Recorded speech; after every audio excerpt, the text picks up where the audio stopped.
اللہ کرنے پہ آئے، اللہ کرنے پہ آئے۔ فرید الدین عطار خوشبو بیچنے والے کو شیخ بنا دے، بنا سکتا ہے نہیں بنا سکتا؟ ہاں بھائی، شام میں ایک رقاص ناچنے والا لڑکا گانا گائے، ناچے، اچھلے کودے، تو جب ایک شیخ کا انتقال کا وقت ہوا تو اس کے جو خادم تھے، اس خادم کو اس نے کہا کہ یہ میری ٹوپی، یہ جبہ، یعنی جب کسی اللہ والے کا انتقال ہوتا ہے تو وہ اپنی وہ نسبت منتقل کرنے کے لیے جو اللہ پاک جس کی طرف اشارہ کرتے ہیں یا حکم دیتے ہیں تو اس کو وہ دے دیتے ہیں۔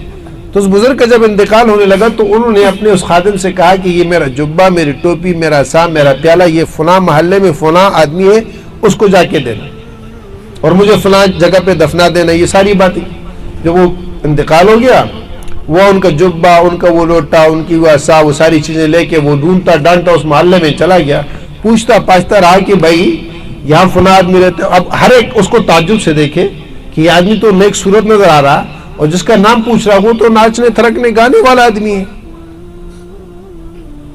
خیر لوگوں نے راستہ بتایا، وہ گیا۔ اچھا وہ رات بھر کا ناچا ہوا تھا، کہیں وہ گانا گائے ہوئے تھا، تو اس نیند میں تھا، انہوں نے دروازہ بجایا، وہ باہر نکلا، بھائی فلاں تو ہے؟ ہاں۔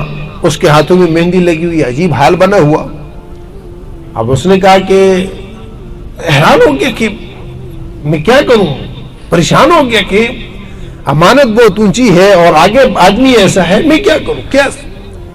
خیر بہرحال امانت ہی دینی تھی، کہا کہ یہ آپ کی امانت ہے، فلاں بزرگ ان کا انتقال ہوا اور یہ چیزیں آپ۔ اس نے یوں سر پہ ہاتھ رکھے، اس نے کہا ہے، بس وہ امانت لی اور وہیں سے چل پڑا، نکل گیا گھر سے۔ پھر بعد میں جو اس کے مجاہدوں کے اعتبار سے اور اس کی ریاضت کے اعتبار سے واقعات ملے تو وقت کے اعتبار سے اپنے بہت پہنچے ہوئے لوگوں میں سے ہوا۔